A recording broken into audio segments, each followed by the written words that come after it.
और हमारी सीनियर है, खान साहब हमारा सीनियर है, बिलाल साहब हमारा सीनियर है, जुबैर साहब हमारे सीनियर है, तकरीबन हर कोई हमारे सीनियर है। यहाँ जो लीडर्स बैठे हैं वही चीज जिमदन भाई बाकी मे सीट तो थोड़ा जूनियर पहम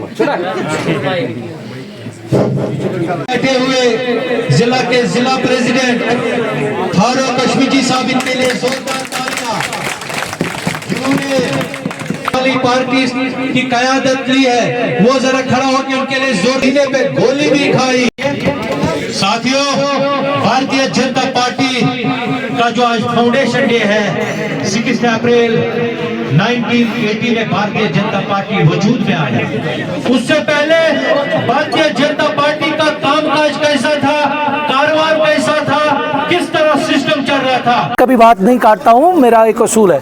देखिए, आपको पता होना चाहिए कि वक्फ बिल अमेंडमेंट में अगर कुछ आर्टिकल या कोई क्लास गलत होता तो मेरे ख्याल में उमर साहब ने इमरजेंसी मीटिंग भी बुलाई थी, तो वो अपने पार्लियामेंट मेंबर्स को कहते कि आप लोग रिज़ाइन करो। यहाँ की मुस्लिम मेजॉरिटी है जिन्होंने हमें 50 सीटें दी, तो उनके वक्फ अमेंडमेंट बिल पास होने से खतरा है, नुकसान है।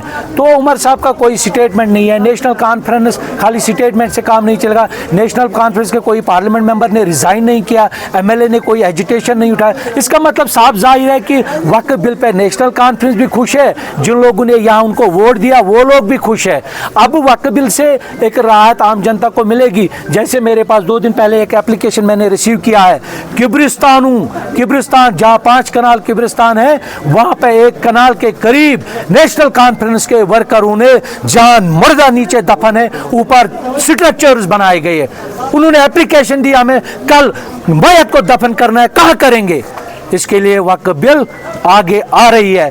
और उसके साथ साथ ये वक्फ जो अमेंडमेंट बिल पास हुई है, पैसे पहले आपने भी सुना होगा कि ये औकाफ के नाम पे कहाँ चलता था, नवाज सुबह में, नेशनल कॉन्फ्रेंस के दफ्तर में।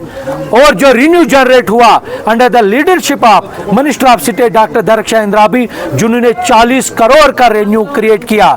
अगर 60 सालों में कोई चाहे कैजुअल लेबर, डिलवेज कोई भी हो, कोई रेगुलराइज नहीं हुआ, पर वक्फ में डॉक्टर दरख्शान इंद्राबी ने मिनिमम वेज एक्ट करके उन्हें एम्प्लॉइज को 16,000, 15,000, 18,000, 20% सैलरी हाइक करके उनको जीने का अधिकार दिया है। It is only possible under the dynamic leadership of prime minister of India Shri Narendra Modi ji.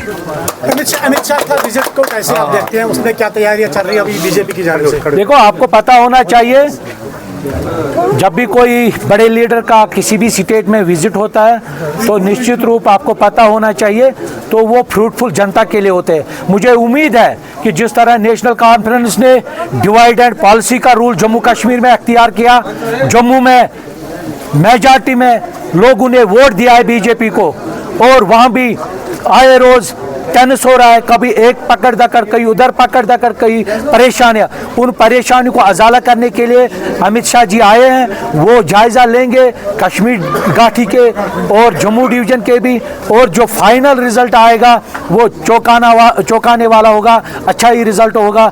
After the end of June you will see a good result, you will see a good change.